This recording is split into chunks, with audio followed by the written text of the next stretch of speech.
السلام عليكم بنات، كي عاملين؟ لاباس عليكم؟ بخير؟ اموركم هانيه؟ جمعه مباركه على الجميع.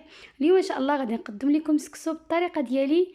كنتمنى ان شاء الله ينال الاعجاب ديالكم. ما تبخلوش عليا البنات بلايك، اشتراك في القناه. بالنسبه للناس الجديدين مرحبا بكم في القناه.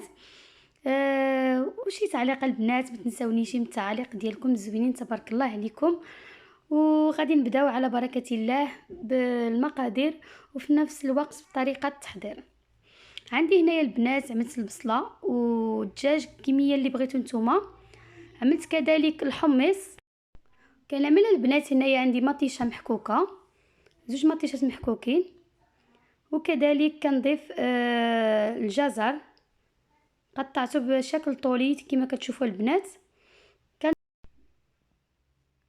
كنخليه بهذه الطريقه البنات حتى كيتشحر لي مزيان. وكنضيف له العطريه. بالنسبه للعطريه عندي سكينجبير، الابزار، الخرقوم، الملحه، شويه واحد الراس ديال معلقه ديال القرفه.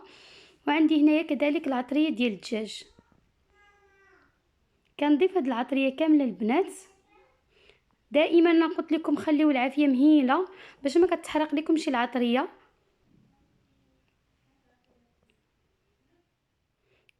كذلك كنضيف هنايا واحد ضامه البنه ديال السمن، واحد ضامه ديال البنه ديال الدجاج، واحد معلقه ديال مطيشه الحك. هانتوما كتشوفوا البنات، الا كان عندكم متوفر السمن كان احسن، احسن من ضامه البنه. وكنمرق دابا البنات، وعاد كنبدا نزيد الخضيره ديالي شويه بشويه. هانتوما كتشوفوا البنات كنخليها حتى كطلع فيها الغليه. وكنضيف هنايا بالنسبه للخضره البنات كنضيف هنايا البطاطا وقرع احمر وقرع خضر كذلك، يعني على حسب المتوفر عندكم و حسب اللي كيعجب الوليدات. كنبدا نضيف عفوا الخضر ديالي. بالنسبه لأنا البنات عملت كميه قليله، يعني ما وليداتي صغارين ما كياكلوش بزاف. نتوما كتعملوا كميه اللي بغيتو نتوما.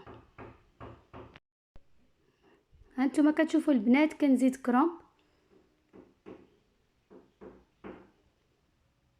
بهذه الطريقه البنات. كنعمس من عفوا المريقه ديال السكسو كتجي خاتره.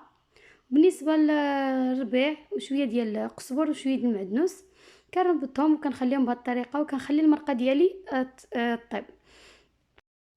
كنمشي دابا للسكسو ديالي البنات. انتما كتشوفوا عندي السكسو ديال العبار، عندي هنايا نص كيلو. كنضيف له الزيت وكنبدا بهذه الطريقه كندخل فيه الزيت مزيان.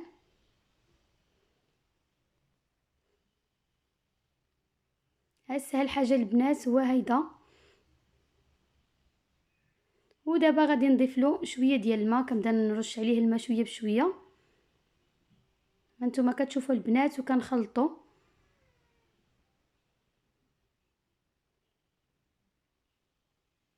بهذه الطريقه البنات. انا هنايا تخوالي الماء بزاف. خويت ديك الماء، هو اصلا كيشرب الراسو، يعني الا ما بغيتوش تخويه يعني كيشرب الراسو. هانتوما كتشوفوا من بعد ما شرب لي ديك الماء كنخلطوا دابا غادي نعملو ايفور.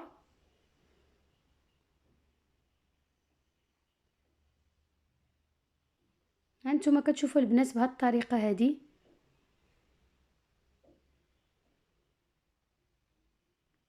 كنتمنى ان شاء الله يعجبكم الفيديو البنات. ما تبخلوش عليا بلايك والاشتراك في القناه، وخليوا لي التعاليق البنات. ها هي من بعد ما تصفورت لي التصفيره الاولانيه كنبدا نرش شويه بالماء البنات. في التصفيره الثانيه ملي كنعملوا الماء يعني باش كيجي ملي كنعمل له المرقه ديالي كيجي يعني فازك، كيجي ما كيشربش المرقه بزاف. انا جاني سخونه البنات باش نعملو بيدي، باش نحركو بيدي جاني سخون بزاف. على داكشي كنعمل دابا معلقه ديال الخشب. كاين اللي كيقدر على السخونيه. بهذه الطريقه البنات كنبقى نرشو وكنبدا نخلط السكسو ديالي. بهذه الطريقه. يعني كنحاول نوريكم التفاصيل البنات.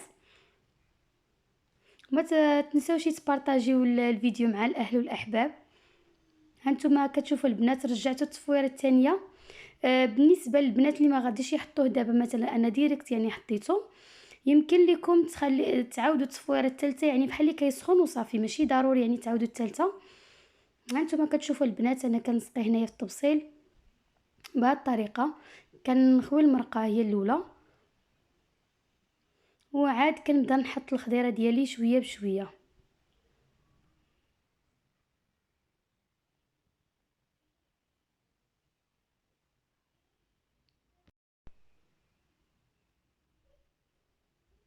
كنتمنى ان شاء الله ينال الاعجاب ديالكم مال البنات.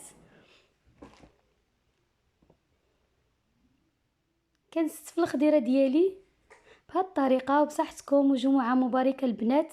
والسلام عليكم. فيديو اخر ان شاء الله، انتظروا الجديد. ما تنساوش تضغطوا على زر الاشتراك باش يوصلكم الجديد. السلام عليكم. فيديو اخر ان شاء الله.